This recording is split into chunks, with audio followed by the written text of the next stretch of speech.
Okay, back now with our third stage, I suppose you'd call it, since I botched the recording on the intro.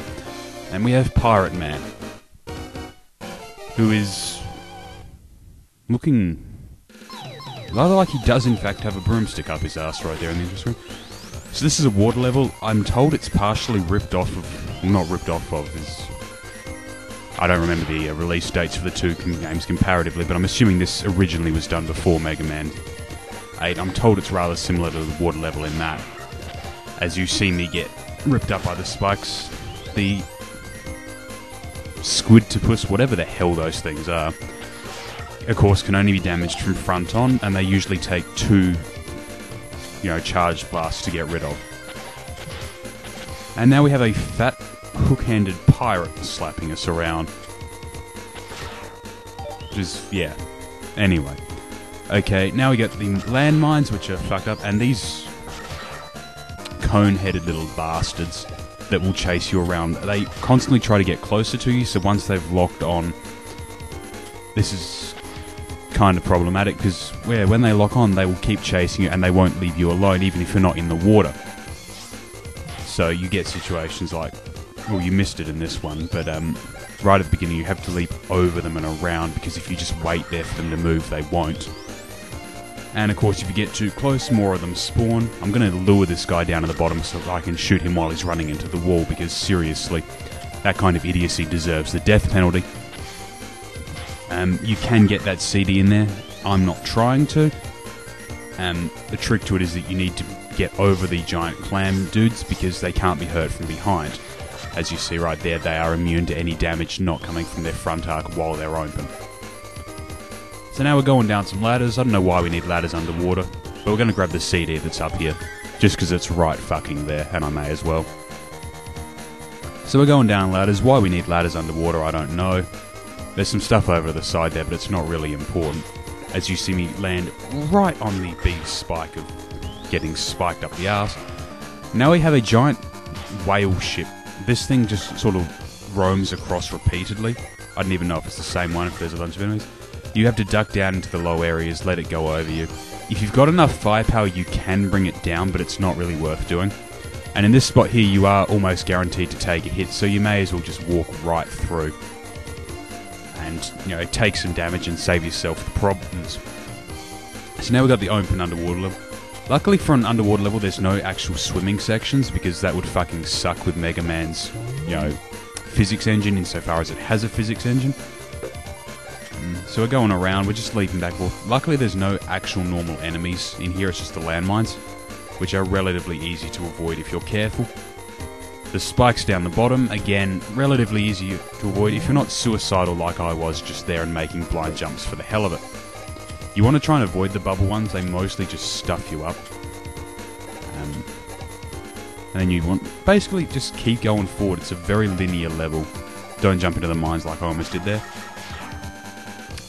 Oh, and I should warn you that for various reasons, the Pearl Dude's bullets are one of the few projectiles that don't go away when you get off the screen. That fucked me up right there. So now we're going to have to take on Pirate Man with about a third of a health bar, no energy tanks because the Megaman Bass game doesn't give you energy tanks, and a weapon that somehow works underwater but shouldn't. He's got a couple of main attacks. First off, he launches a whole bunch of homing bombs at you, as you see right there. Easiest way to dodge them is to go high, low, high, low. He will occasionally turn himself into a ball and swing around. That's very bad news if you don't have this weapon. If you do, you can sort of juggle him, because if he gets knocked out of the air with it, he staggers and will frequently try to do it again. If you can keep the stream up, you can keep juggling him. You'll run out of firepower before you actually kill him that way, but you'll leave him very, very badly hurt. As you saw right there, turning the boss into a fucking joke because of an AI exploit. Which is cool, because seriously, I didn't want to have to fucking fight the guy cleanly when I have 1/3 of a health bar. And you'll notice I did in fact run out of firepower at the end there, because I was being very sloppy with using it. I should have kind of worked around his invulnerable frames, the recovery. I was just sort of holding down the trigger and spray and pray on him, which was useful there because you can juggle it if you time it right, and if you just keep holding down the button, you don't have to time it. But in other situations, if I hadn't got the AI juggle going, I would have had to actually do it cleanly, rely on going around the invulnerability frames and the like. So now we're buying some upgrades. More of them have been unlocked, obviously, because now I've gone through enough bosses to get them. The game doesn't actually tell you which ones you already have, you've got to rely on it. Or actually it will, but not until you go to buy them, as you see me having a look around. The auto charger is really useful if, like me, you suck at Mega Man games. When you've got it equipped and you can only have so many of each different items equipped, it will just charge up your buster automatically. Of course, I don't have enough screws to get most of these, so we're going to have to go without them. I'm probably going to do a bit of a grinding run at some point to get the stuff that's actually useful for me. A lot of this stuff stacks on top of each other. A lot of it's not very useful to me. Like the one that gives you the enemy's elemental weaknesses, I know the boss order for this game, so it doesn't matter.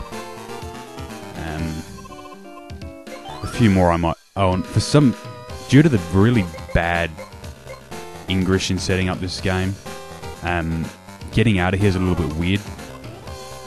You can't, it's not the combination you'd expect it would, so I'm going to grab the exit unit as well for grinding purposes later on. And that's about all of the stuff I can afford and need.